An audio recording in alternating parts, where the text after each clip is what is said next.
Marcos, capítulo 4, verso 35 em diante. Todos encontraram?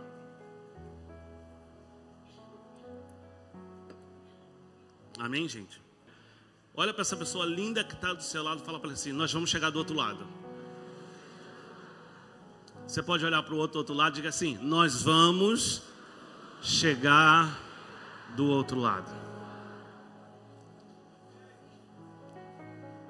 Verso 35 diz assim: naquele dia, ao anoitecer, ele disse aos seus discípulos: vamos para o outro lado do lago. Jesus tem essas coisas, né? Às vezes as coisas estão tudo ajeitadas na nossa vida e ele fala assim: é do outro lado agora. Não é? Não é verdade? Tá tudo certinho. Você está no trabalho, tá tudo organizado, seu negócio está dando certo, tá, né? Tu fala assim: agora entrou no eixo, não é assim? Agora tá tudo encaminhado. Jesus fala assim: viu? Tá tudo muito bom, mas vamos para o outro lado. Chegou a hora de ir para o outro lado. Só que o outro lado, irmãos, não é um lado qualquer, né? Esse texto é muito lindo, que Jesus ele está do lado de Betsaida. Jesus está em Cafarnaum, disse assim para os discípulos: vamos para o outro lado. Sabe o que aconteceu? Jesus vinha ensinando o povo em parábolas. Jesus vinha ensinando. A multidão estava aglomerada. A multidão estava em volta de Jesus. A multidão estava ouvindo Jesus.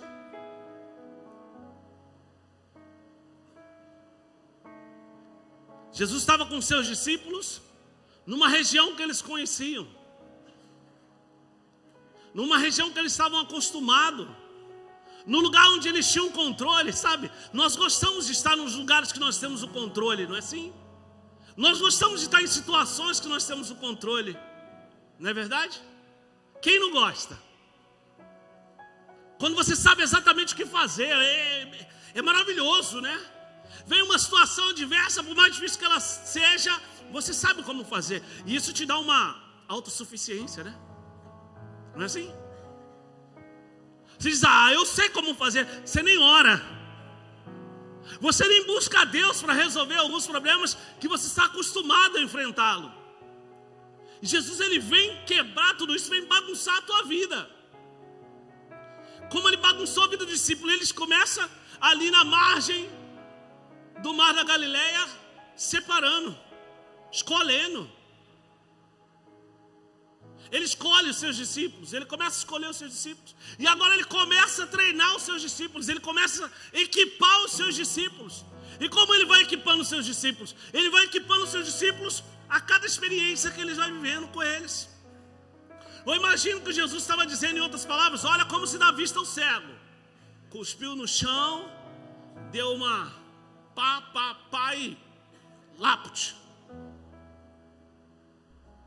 Imaginou? Alguém te dando uma cusparada hoje? Hã? Jesus está equipando o povo. Jesus está preparando o povo. Jesus está equipando os seus discípulos. Esse texto aqui foi depois de um desses momentos que Jesus, sabe, estava ensinando o povo. Agora Jesus fala assim para eles: está anoitecendo, vamos para o outro lado. Gente, o lago de Genezaré, ele é um lago que está em volta dele tem uns montes.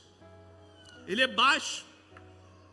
O mar da Galileia, que nós chamamos de lago de Genezaré, é baixo.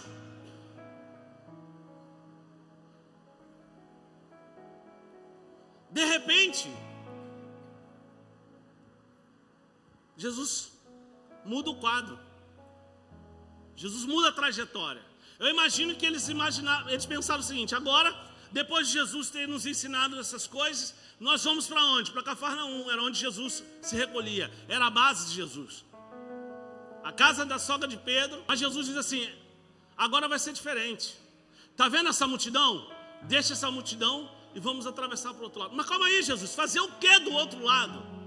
Quando diz assim, vamos para o outro lado, deveria ter lá do outro lado uma vida, né, agitada, algo que justificasse a ida. Tinha uma alma.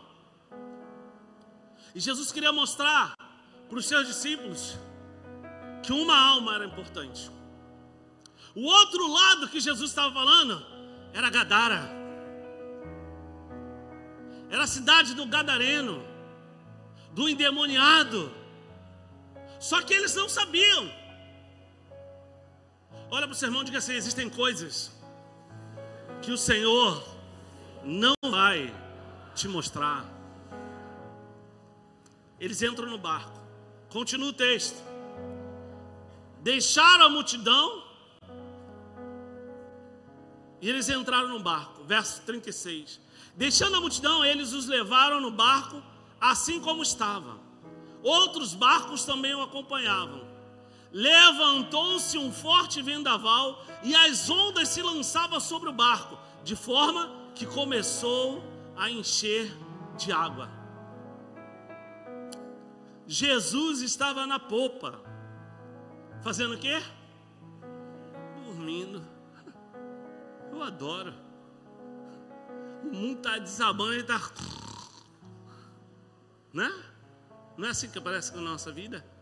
Parece que Jesus está dormindo. Sabe aquele negócio? As irmãs sabem muito bem que é isso, né? As irmãs estão tensas fazendo qualquer coisa, os abençoados estão como? No mundo da lua, não é verdade, mano? Hã? É ou não é? As irmãs estão trabalhando, varrendo, fazendo isso, fazendo aquilo outro. Ah, o que que é? Fulano faz isso, ele está... mundo da lua. Como é que é? Você não está vendo trabalhar, você não está vendo fazendo isso, não está vendo... Não é assim, irmã? Hã? Você fica desesperado, que se feliz, não está vendo o que eu estou fazendo. Aí é o ápice, é quando eles falam assim, eles, porque eu não faço isso não. Quando eles falam assim, você está precisando de alguma coisa? Hã? Você fala, não, infeliz, não estou precisando de nada. Mas gente, Jesus está dormindo. Que loucura, o vento pega, bate no barco para um lado e para o outro. Jesus está dormindo com a cabeça num travesseiro. Os discípulos foram e acordaram e clamaram. Acordaram ou clamaram? Não é bem confuso esse texto? Acordaram ou clamaram? Clamaram, qual é a ordem? As coisas são inversas. Você está entendendo? As coisas da nossa vida estão inversas. Nós corremos desesperadamente pelo socorro e depois nós clamamos. Qual é a ordem da coisa? Eu clamo e o socorro vem. Fala para alguém, diga assim, eu clamo e a resposta vem. Nós estamos vivendo na ordem inversa. Por quê? Porque parece que a ordem inversa, para mim e para você, é mais eficiente. Porque o movimento, eu acordo, pastor, eu chamo. E se alguém, sabe, se levanta de imediato, pronto. Que louco, né? Quantas vezes Jesus havia resolvido o problema de tempestade até aquele momento? Nenhuma. Nenhuma. Jesus havia andado sobre as águas. Jesus havia andado sobre as águas. Pedro havia andado sobre as águas, foi até Jesus. E quando viu a força do vento, diz as escrituras, ele afundou. Jesus pegou na mão de Pedro e disse, vem Pedro, vem homem de pouca fé, vamos embora, vamos comigo. E foi com ele para o barco. Mas mudar a tempestade, Jesus ainda não havia mudado. Por que correu para Jesus mudar a tempestade? Aqui está um grande problema nosso. Nós sabemos para onde nós devemos ir. Nós sabemos, sabe o poder que há e que se manifesta através da nossa vida. Mas nós não sabemos utilizar de forma apropriada. Invertemos as ordens. A razão de muitos problemas, de muita dificuldade, de muita batalha da nossa vida é porque nós invertemos as ordens. Deus está dizendo, clama. Continua o texto. Mestre, não te importas se morrermos? Quantas vezes você se viu numa situação assim? Ele se levantou, repreendeu o vento e disse algo. Ele levantou, repreendeu o vento e disse ao lago, aquieta-se. acalma-se. O vento se aquietou e tudo ficou calmo. Então perguntou aos seus discípulos: por que vocês estão com tanto medo? Óbvio, Jesus. Você já pegou tempestade no mar? Já? Já pegou? O negócio é feio, né? Tu vê um barco monstro, igual papel na água. Então, que você está dizendo todas essas coisas? Porque a adversidade da vida não é fácil. Porque as batalhas da vida não são fáceis. Eu sinto que Deus quer fazer algo nesse lugar nessa noite. Você vai orar comigo agora. Eu sinto que Deus quer mudar vidas nesse lugar nessa noite. Mas eu preciso que você entenda. Você abra o seu coração hoje. Você abra o seu coração. E você possa observar, através daquilo que o Espírito Santo vai ministrar no seu coração, o que está de errado na tua vida. Curva a tua cabeça. Feche seus olhos. Pai, essa tua palavra. O que tenho, Jesus? Eu não tenho nada. Nada que possa acrescentar a vida dos meus irmãos. Mas eu clamo pela tua presença nessa hora. Pelo teu agir. Tenha um governo nas nossas vidas. Derrama sobre nós, ó Deus, a tua graça. Ó Deus, para que nós possamos compreender a tua verdade. E nós possamos viver o sobrenatural. A partir, ó Deus, da tua palavra que é rema. Assim nós choramos. Em nome de Jesus. Você colocou comigo, diga graças a Deus. É preciso atravessar a tempestade para chegar do outro lado. Jesus propôs algo para aqueles discípulos que eles não tinham ideia. Jesus estava querendo, treinar aqueles discípulos. Jesus havia, feito um treinamento com os discípulos. Sabe aquela coisa que você faz quando você está na academia? Você está estudando, você está aprendendo, e você vai para uma área de controle. Um lugar de experiência, como um lugar controlado. Que lugar é esse? Sabe quando você faz o estágio? Você está num ambiente de prática. No ambiente você está pegando tudo aquilo que você aprendeu e você está colocando ali em prática. Mas aquele ambiente é extremamente controlado. Você está com monitores, você está com pessoas que são seus orientadores, pessoas que estão prontas ali a qualquer momento te ajudar a resolver algumas situações. E Jesus está no barco. O que Jesus estava propondo para os discípulos é: vocês já viveram coisas aqui lindas. Eu acho que vocês já podem viver algo do outro lado, em um ambiente que vocês não têm um controle. O ambiente do lado de cá era um ambiente propício. Cafarnaum era um lugar onde aconteciam os maiores milagres. Cafarnaum era um lugar onde Jesus habitava, onde Jesus convivia. Então as pessoas sabiam que era Jesus. Eles não tinham oposição. Os discípulos não tinham oposição. Poucos judeus estavam ali tentando pegar Jesus, mas a grande maioria estava ali sedenta para ver o que Jesus ia fazer. E nesse ambiente controlado, nesse ambiente favorável, Jesus estava treinando os seus discípulos. Mas ele queria agora desafiar os seus discípulos. Ele precisava em Gadara. E ele diz: olha, vocês viram tudo o que aconteceu depois de ensinar várias parábolas. Ele diz: agora vamos para o outro lado. É necessário chegar do outro lado. E eles entram no barco. E eles começam a viagem. O barco começa, não diz quanto tempo de viagem teve até começar os fortes ventos. Mas eu quero acreditar que não foi pouco tempo. Por quê, pastor? Pensa comigo. Eles entraram no barco. Imagino que eles se ajustaram no barco, né? Se organizaram. Pedro fica atrás, né? Tiago, os mais experientes, né? Os pescadores. Imagino Pedro organizando.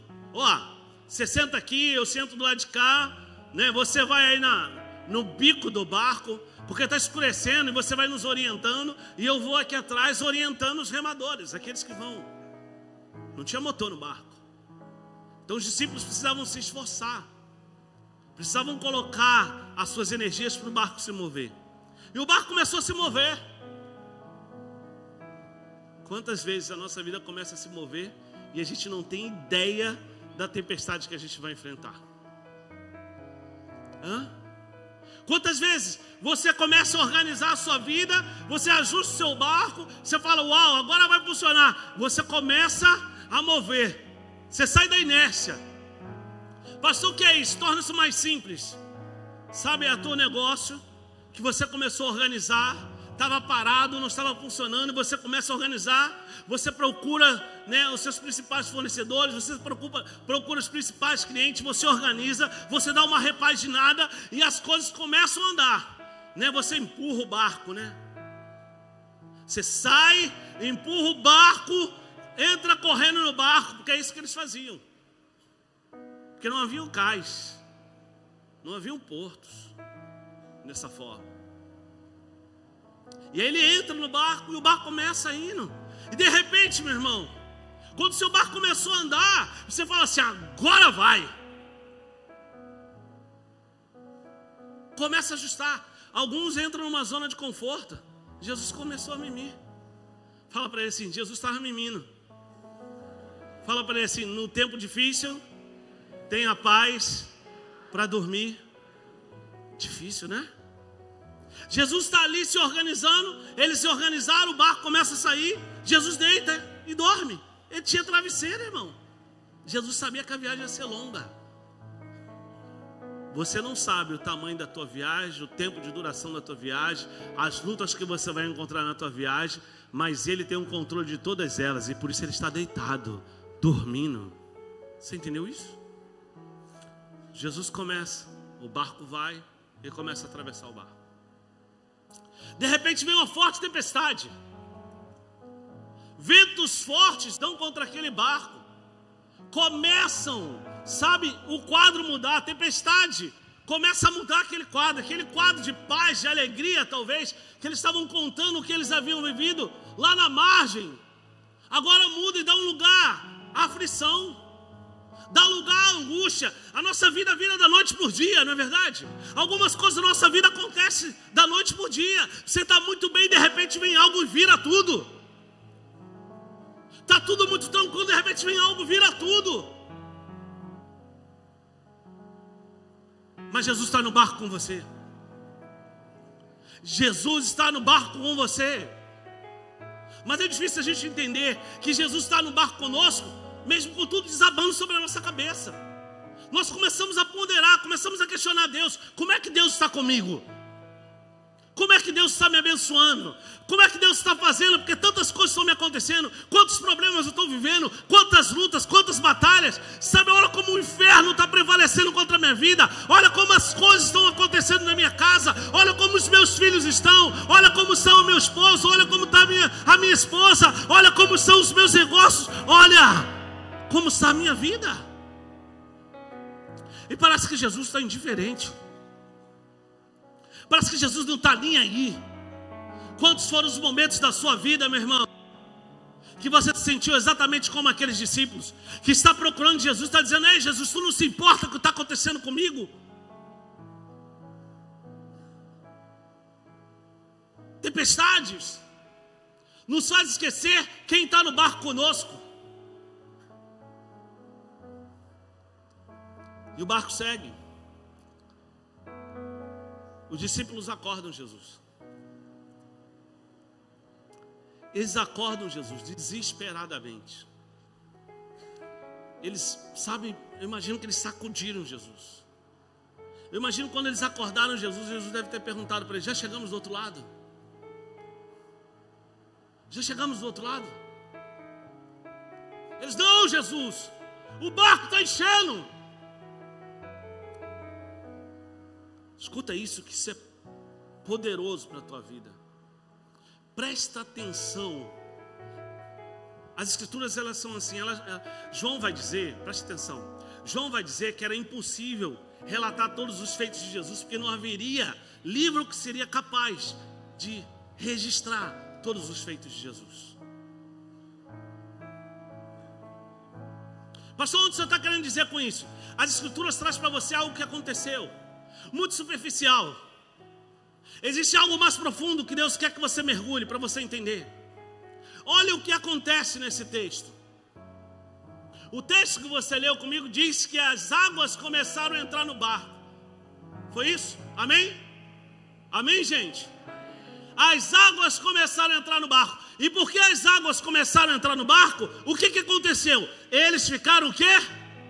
Desesperados. Por quê? Porque o barco ia afundar. Pergunta que eu te faço: havia tanta água no barco assim mesmo?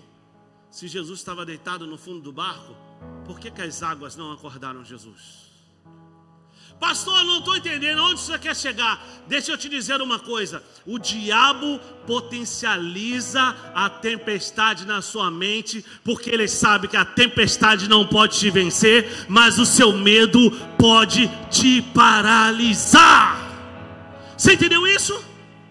Diga para você mesmo, levanta a tua mão direita e diga assim: o meu medo. Diga: o meu medo não vai me paralisar. Sabe aquele adágio popular? Tempestade num copo d'água.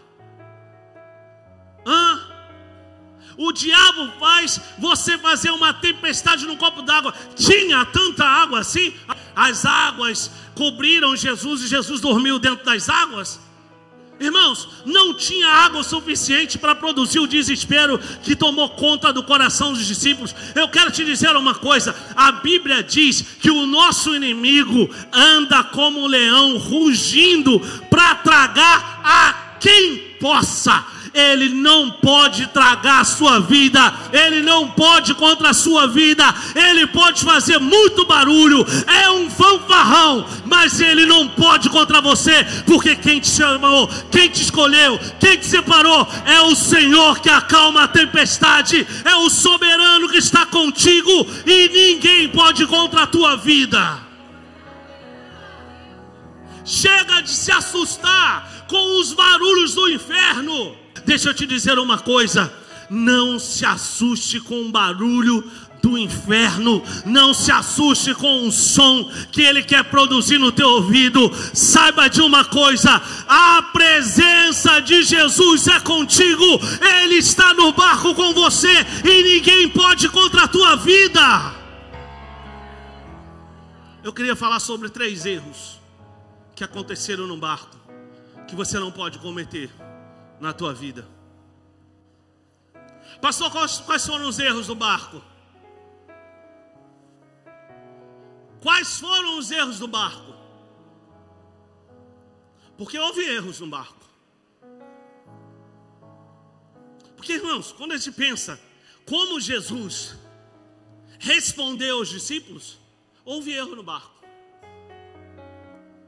Jesus levanta e Jesus, olha bem olha como ele é lindo. Ele repreendeu os discípulos, mas só depois que ele resolveu o problema dos discípulos. Você entendeu isso? Você consegue entender isso? Qual era o problema dos discípulos? Qual era o problema daqueles que estavam no barco? A tempestade. Qual era o problema? O vento que estava forte, as águas que estavam entrando. Ele disse: calma aí, deixa eu resolver o que te assombra, deixa eu resolver o que te apavora, e depois eu resolvo a vida contigo. Ei, vento, calme-se. Depois o que Jesus faz? Olha o que o texto diz. Eu preciso que você acompanhe comigo. Jesus aquietou, repreendeu o vento, aquietou a água. Depois ele perguntou aos discípulos: por que vocês estão com tanto medo? Sabe, irmãos, nós temos medo de atravessar para o outro lado. Nós temos medo de viver na dependência de Deus. Nós temos medo de viver, sabe, na disposição de Deus. Jesus, primeiro que ele faz, ele resolve o problema. Ele vai lá agora e diz: o que está te assustando é isso aqui. Mas olha, eu ainda não acabei com você. Não é porque aquilo que está te assustando parou que eu resolvi a minha vida contigo. Jesus está dizendo: vocês cometeram falhas que vocês não poderiam cometer. Vocês erraram aonde vocês não poderiam errar. Vocês falharam no ensinamento que eu trouxe para vocês. Que loucura é essa? Que ensinamento foi esse, Jesus? Primeira grande falha que eles cometeram. E aí eu quero usar aqui Pedro. Por que, pastor, se eu quero usar Pedro? Porque Pedro precisava sair daquela experiência grande. Sabe por quê? Porque Pedro é que seria aquele que daria continuidade ao ministério, porque Pedro é aquele que pregaria no Pentecoste, porque Pedro seria aquele que seria crucificado de cabeça para baixo, porque Pedro é aquele que Deus havia confiado coisas preciosas. Primeiro grande erro: Pedro e os seus discípulos cometeram um erro gravíssimo que nós cometemos todos os dias da nossa vida. Olha para o seu irmão, fala para si, para você chegar do outro lado. Mais forte, diga assim: para você chegar do outro lado, você precisa, você precisa confiar na presença de Deus. Que isso, pastor? Ele estava no barco. Ele estava no barco. Pastor, o que aconteceu? O que aconteceu? Pedro estava tão acostumado com as ações de Jesus que ele não entendeu que a presença de Jesus era o suficiente para ele vencer. Eles não entenderam que a presença de Jesus no barco era o suficiente para eles passarem pela tempestade. Pastor, torna-se mais claro, nós estamos querendo manifestações o tempo todo. Nós estamos querendo que alguém ore, o céu se abra sobre a nossa cabeça. Nós estamos querendo que anjos entrem. Nós estamos querendo manifestações, nós estamos querendo ver Deus trabalhando, Deus agindo. Querido, e o que você precisa para vencer? Ele já te equipou, Ele já te deu. É isso que Ele estava dizendo para os discípulos: eu já equipei vocês com o que vocês precisam. O que vocês precisam é da minha presença. Veja bem, Jesus estava no barco e mesmo assim a presença de Jesus não foi o suficiente para que eles não entrassem em desespero. Deixa eu te dizer uma coisa: Jesus está na sua vida e você está entrando em desespero. Você está dizendo para Ele que a presença dEle não é o suficiente. Chega de querer ir para lugar A, para lugar B, para profetada, meu irmão. Ele habita dentro de você. Ele disse: eu vou para o Pai, mas eu enviarei outro semelhante a ti, a mim, o Paracleto de Deus. E Ele não vai mais andar pelas ruas, Ele vai habitar dentro de você. É Ele que intercede pela sua vida com gemidos inexprimíveis. Você está equipado com a presença de Deus, e as tempestades da vida não vão naufragar o teu barco. Bate no teu irmão, fala para ele assim. Bate no seu irmão, fala para ele assim: não sou Aquaman. Diga: não sou Aquaman, mas não morro nas águas. Você entendeu? Jesus está contigo. A presença, Ele estava dizendo: Pedro, está na hora de você aprender que a minha presença é tudo o que você precisa. Sabe por quê, Pedro? Um dia eu não estarei contigo. Pedro, um dia vão te machucar. Pedro, um dia vão te crucificar. Um dia, Pedro, vão fazer o mal com você. E você precisa estar convicto de que ainda que a tempestade venha, você é inabalável na minha presença. Ei, meu irmão. Ei, minha irmã. Jesus é assim. O nosso Deus é assim. Ele disse: vamos para o outro lado. Mas Ele não disse para eles o que ia fazer do outro lado. Jesus é assim conosco. Jesus disse para você: vai por aqui. Vai por aqui. Mas Ele não te deixa sozinho, não. Ele está com você. A presença dEle está com você. Tudo que você precisa é a presença dEle. Você precisa, recompor a sua confiança na presença dEle. O que eles deveriam fazer? Clamaram ao Senhor e depois falar com o mestre. Eles inverteram a ordem, sabe por quê? Porque eles não entendiam o poder da presença. Você está entendendo que o Espírito Santo está falando no seu coração? Meu irmão, quando o diabo te afligir, você chama a presença, chama a presença, chama a presença, porque o inferno não pode contra a tua casa. Quando o diabo se levantar contra você, chama a presença. Ah, Deus, eu quero homens aqui, eu quero anjos com espada. Não, fala para o Senhor: entra com a tua presença, porque aonde está a tua presença há paz, aonde está a tua presença há abundância, aonde está a tua presença há governo, aonde está a tua presença há soberania, aonde está a tua presença há poder de Deus. Chega. Vou ligar para o irmão fulano. Ei, irmão, ora por mim. Ei, pastor, ora por mim. Vou ligar para a irmã da intercessão. Sabe, abre a tua boca e diz assim: eu quero sentir a tua presença no meio da tempestade. Você imagina Jesus com Pedro, todo mundo do barco dizendo: olha lá, afundou. Afundou. Todo mundo dizendo: olha lá, viu? Fanfarrão, pulou na água, foi lá e afundou. Imagina Pedro olhando para eles. Quem já andou sobre as águas? Que nem eu. Ele não conta que ele é Deus. Eu sou o fanfarrão, o medroso. Mas eu fui sobre as águas e voltei sobre as águas. Você entendeu isso? Pastor, quando você quer chegar? Se você confiar na presença, você pode até afundar, mas ele não tem uma palavra de condenação para você. Ele tem uma mão estendida e diz: venha e volta para o barco comigo. Não voando, não gravitando, sabe? Volta com o barco comigo, passando sobre as tempestades da vida. Só que agora eu vou contigo de mão dadas. Você entendeu isso? Pastor, qual foi o primeiro grande erro? Não reconhecer o poder da presença de Deus. Ele está comigo. Segundo erro, imperdoável na nossa vida, nós nos acostumamos com as manifestações de Deus, com o agir de Deus, e vivemos em torno disso.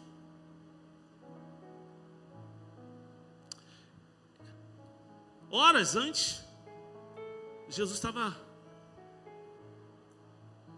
à beira do mar da Galileia, ensinando, curando, mudando a vida de pessoas, transformando a vida de pessoas. Sabe por que muitas pessoas são frustradas? Porque elas querem viver com as ações, elas querem viver com os movimentos. Qual o movimento agora? O movimento agora é esse, então eu vou para esse movimento. Qual é agora? É esse, então eu vou para esse movimento. O que está acontecendo novo ali agora? Eu vou para esse movimento. Ativistas espirituais. Ativistas espirituais não conhecem a Deus. Deus, presta atenção em nome de Jesus. Deus não quer te impressionar, mas Deus quer, através de você, fazer coisas lindas. Você está entendendo? Mas você fica tão perdido nos acontecimentos que você fica mais dentro de um ativismo do que de uma vida cristã. Quantas pessoas estão perdidas dentro da igreja?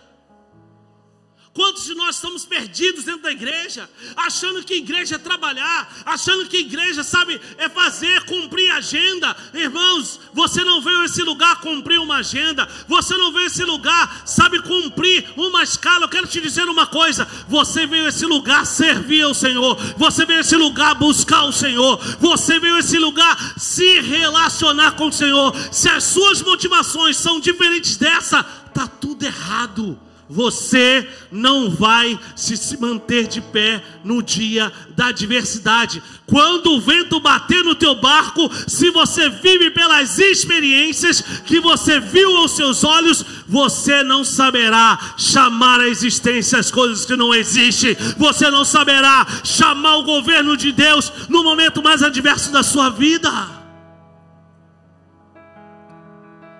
Quantos de nós estamos assim?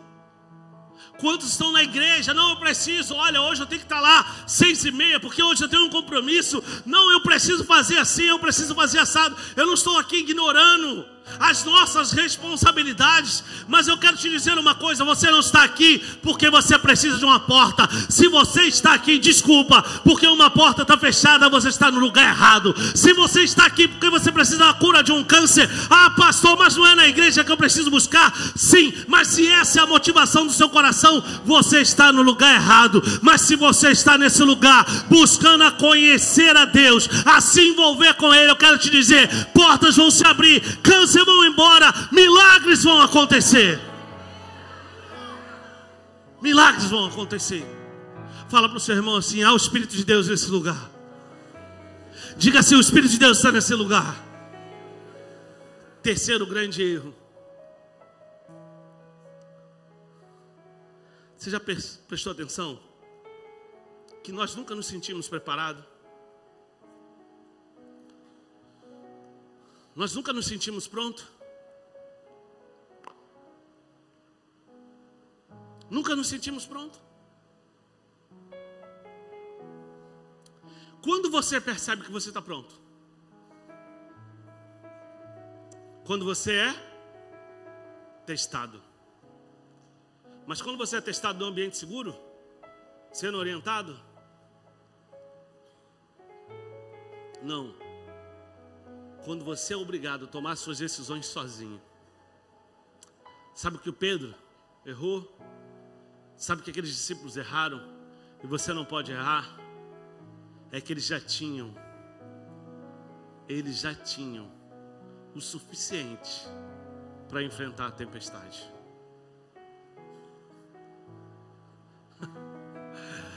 Tu entende isso? É muito louco. Pastor, mas Jesus em nenhum momento, sabe, nessa trajetória até ali, havia dito para o mar se acalmar e o vento se calar. Mas Jesus já tinha dado ferramentas o suficiente para os discípulos, para Pedro, saber que ele era poderoso para fazer infinitamente mais. Pastor, onde o senhor quer chegar? Você já foi equipado por Deus com aquilo que você precisa.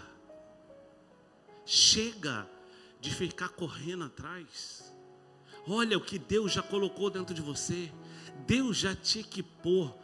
Deus já preparou você. Você ainda não esteve de frente da batalha. É verdade.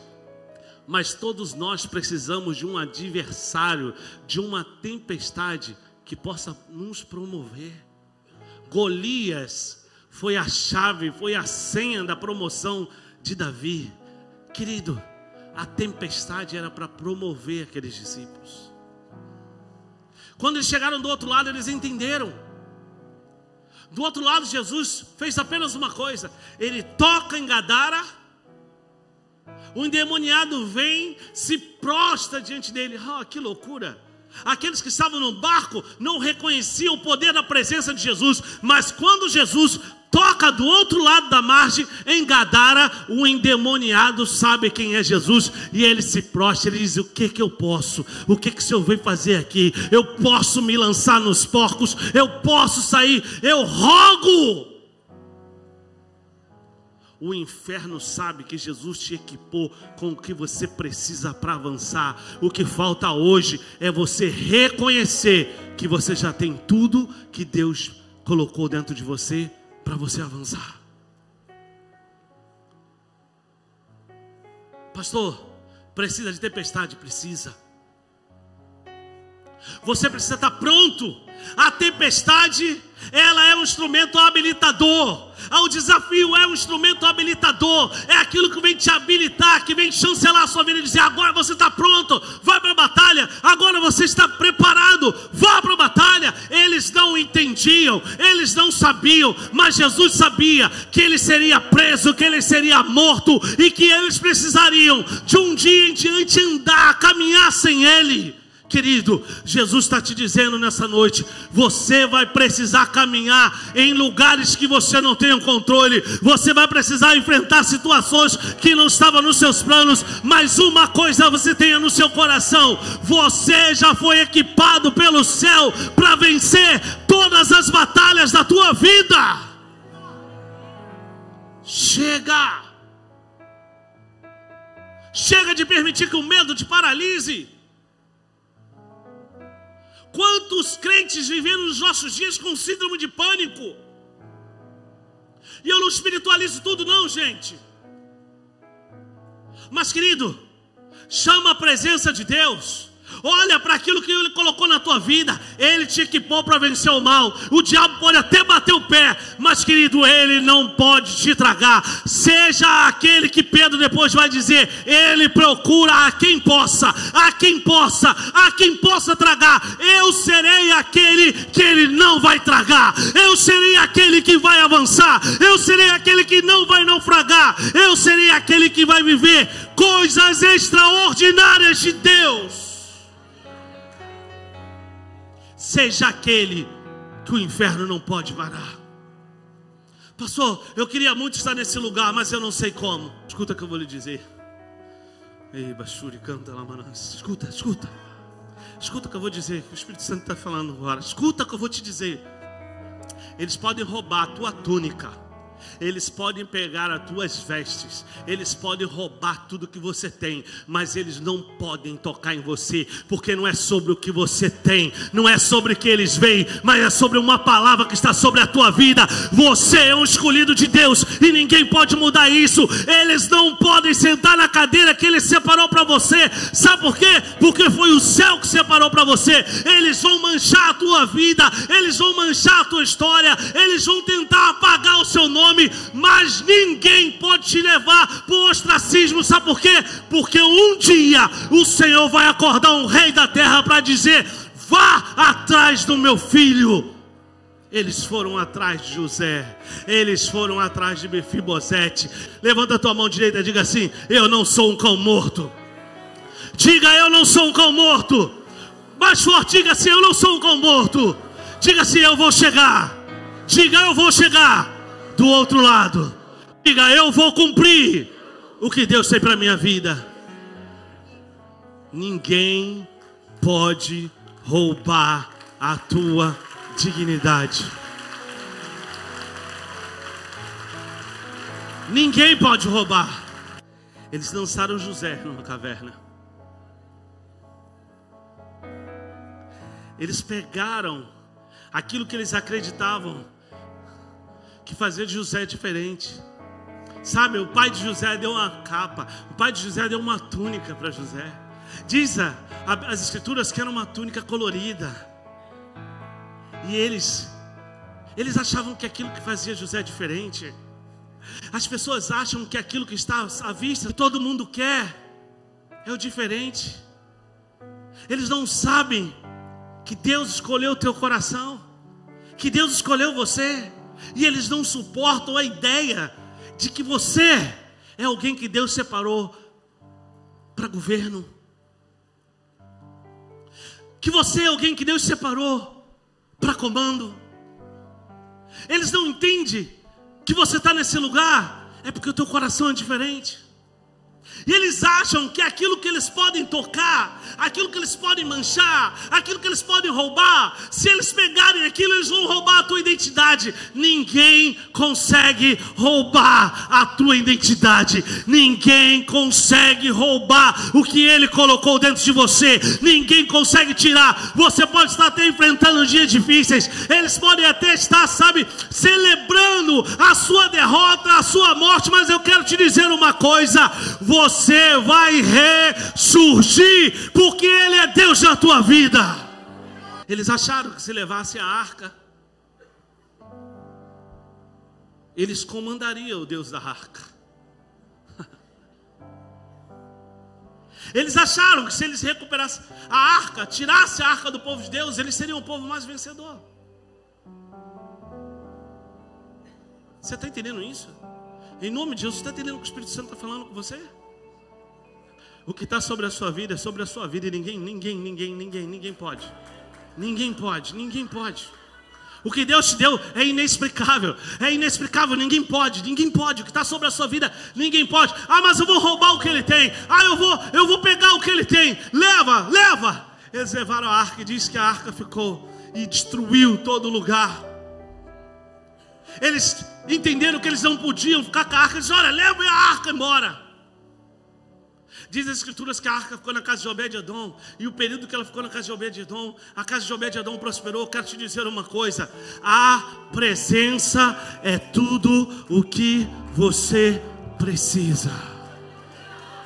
Quer cura? entra no CTI e diz: Senhor, que a tua presença venha nesse lugar e haverá cura.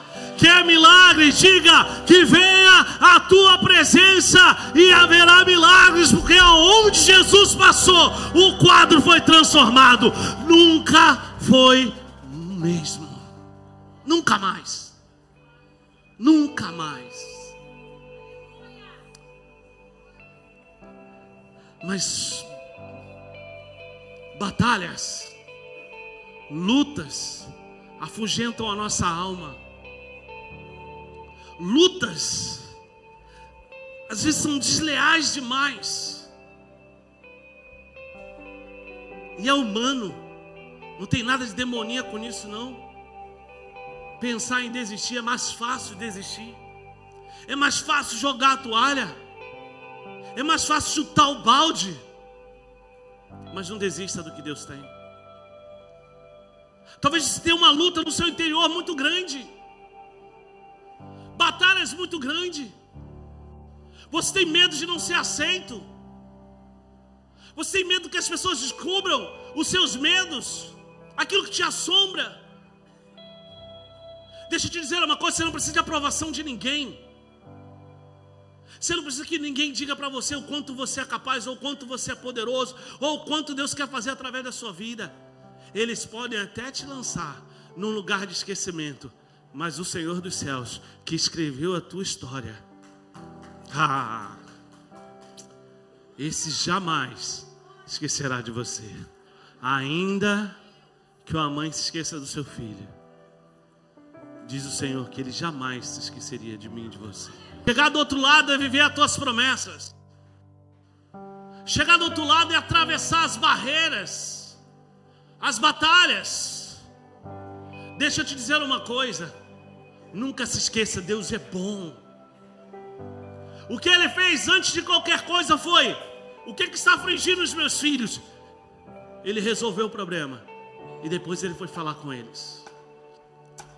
O nosso Deus não é aquele pai teimoso, não é aquela mãe que diz: viu, eu te disse que ia dar errado, eu te falei para você não fazer isso. Não, Ele resolve o problema e depois Ele volta e diz: eu já te dei o que você precisa.